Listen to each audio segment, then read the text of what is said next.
They're doing a Dead Space remake, and I'm completely losing my mind. It's going to be on PlayStation 5 and Xbox Series X, and of course PC, and it just looks insane.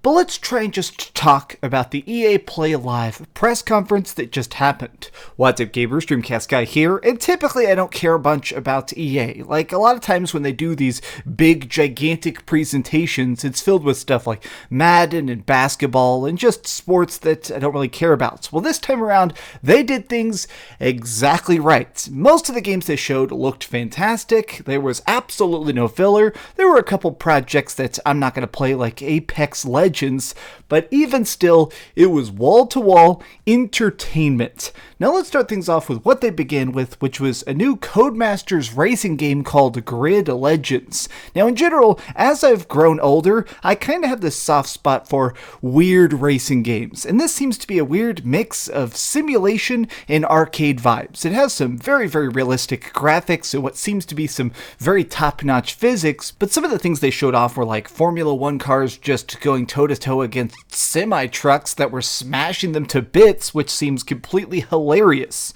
Now next up, they showed off Lost in Random. Lost in Random is an upcoming indie title being made by their smaller studios. EA's been doing this just weird experimental program that I kind of appreciate, where they take projects that seem to be very good but probably lacking budget, they dump some money in there to make them extra fun. This is what It Takes Two. This came out this year. It is a forced co-op game. It's easily one of the best games of the entire year. This exists because of this EA project. Okay, now it's time to talk about the two gigantic games, because I am still just completely losing it. Battlefield 2042 was shown off in depth, and additionally, we gotta talk about that Dead Space. Okay, so let's start off by talking about Battlefield, because this is a game where I was a little bit put off when we first heard that there wasn't going to be a campaign. Like, when I first heard the idea of a $60 game or a $70 game, and it's not gonna have any sort of single player, the first taste of that kinda stunned me. But now that we're seeing the amazing amount of features packed into this, I'm definitely more on board. And today, what they revealed is some sort of bonkers thing called Battlefield Portal. Now, the best way to try and describe this is definitely just calling it Halo Forge mode, which is technically what I mean is that it has a bunch of different abilities to drop in specific items, weapons, or mess with certain stuff. Like, they showed a game mode that somebody made where they made a bunch of 100 tiny soldiers fighting against a gigantic tank. Now, the developers were very clear that in this game mode, it sounds like you're going to be able to combine anything from any previous Battlefield games. You can take weapons from all sorts of different time periods and combine them together, making a shoddy snipers map, but with people having guns from 1942 or 2042, people having World War I's M1 Garlands or something and trying to get headshots with those shaky old iron scopes, and somebody with technologically advanced laser aiming. This sounds like it's going to be such chaotic goodness, and this is just an aside, the game looks graphically fantastic. EA is definitely kind of becoming the kings of photorealism. Their graphics engines, I've heard they're kind of difficult to get to work well, but the people who are working on this game, it just seems like 4K bliss to my eyeballs, at least from what we've seen so far. But this whole idea of Battlefield Portal seems immensely deep. One of the specific examples they gave of a real game mode that you can make inside of Portal is apparently what they did is they did a mode where it's 10 guys who are from the year 2042 fighting against a gigantic platoon of Nazi soldiers. So people who have technology from 100 years before that, but tons and tons of them. How long can they last? How much are they able to blast these evil people to death? It seems so ridiculous, and kind of that's what I like about it. Every time we see another look of Battlefield 2042, I'm definitely just more won over by the scale, the size, this 128 player multiplayer, or even just things like the huge cities that could be swept up by storms or blown away or destroyed. This game seems so deep and so crazy, and I kind of appreciate the fact that this is a game that realized, alright, let's center ourselves on being enormous because nobody else can compete compete with this sense of scale. I am definitely playing the heck out of that. But now I have to talk about Dead Space.